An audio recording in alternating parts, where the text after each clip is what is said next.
हाँ तो भैया खबर सनसनी चैनल में सभी दर्शकों को बहुत बहुत स्वागत है। और किसी कानून विरोध के बिल में आज किसान आंदोलन का दूसरा दिन कचहरी चौराहे पर भी जारी रहा।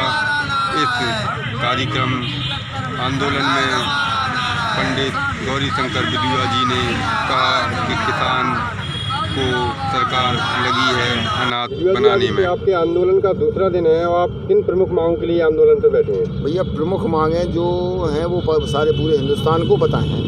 जो 3 अध्यादेश पेश किए हैं, कानून बना दिया है जो केंद्र सरकार ने, उसके विरोध में जो पूरे हिंदुस्तान का किसान दिल्ली में डटा हुआ है, जो अपने हक की लड़ाई दिल्ली में लड़ रहे हैं, पूरी ताकत से लड़ रहे हैं।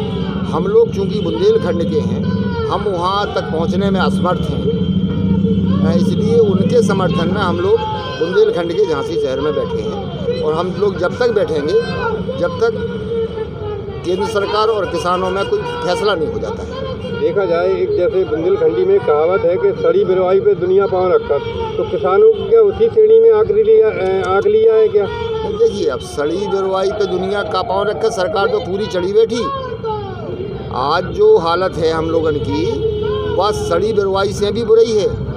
हम लोगन के पास कछु है ही नहीं है, अस्तित्व ही नहीं है हम लोगन को।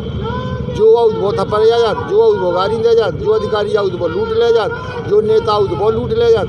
तो हम लोग तो लुटत पिटत में जा स्थिति हो गई कि हम लोगन को अस्तित्व ही नहीं बचो। जो थोड़ी बहुत बचो, जो हमारे घर परिवार चलावे के लाने, जो 2-4 बीघा जगह बची, ऊपे भी केंद्र सरकार की नज़र है।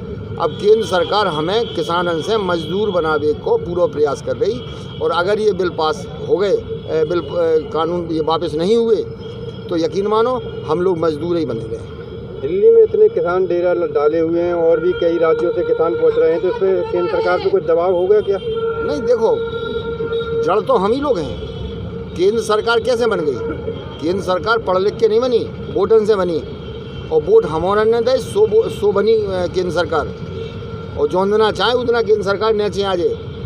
उत्तर प्रदेश में 25 साल से भटक रहे थे, ये इतने घुस नहीं पा रहे थे उत्तर प्रदेश में। लेकिन हम लोगों ने जा सोच के कि शायद इनके वायदा जो ने करे वे ठीक हैं जी, हम लोगों के लाना हेल्प करें, मदद करें।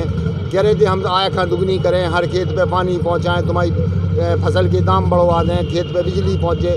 वो तो सब होरी में गो जी, आय दुगनी करत हमें जड़ से और खाए जा रहे।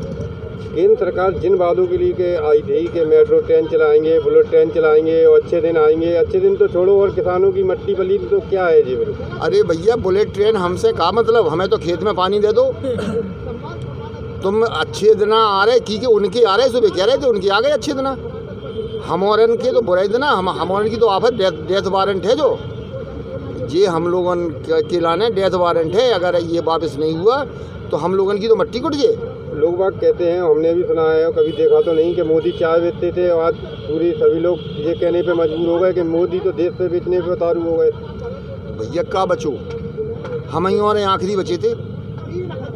रेल बेच दई, भेल बेच दई, जेल बेच दई, लाल किला बेच जाने काका बेच दो। और जो इनने बेच दो उनमें हमारे बचे थे बस। सो हमारे खावर उद्योगपतियों में बेच दो। अब का बचो? अब तो सन्नाटो है। जो देश कृषि प्रधान है, तो जो हम लोगों का रीढ़ की हड्डी मानो जात, तो उसका उनको हमने सबूत भी दो।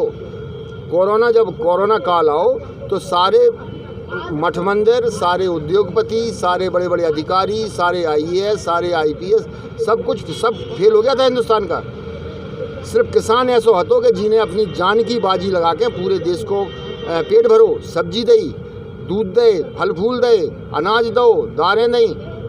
और उसके बाद हमारे के संगे ऐसो, अगर अनाज उत्पन्न ना करें तो सबरे राजनीति भूल जाएं, भाषण दे वो भूल जाएं।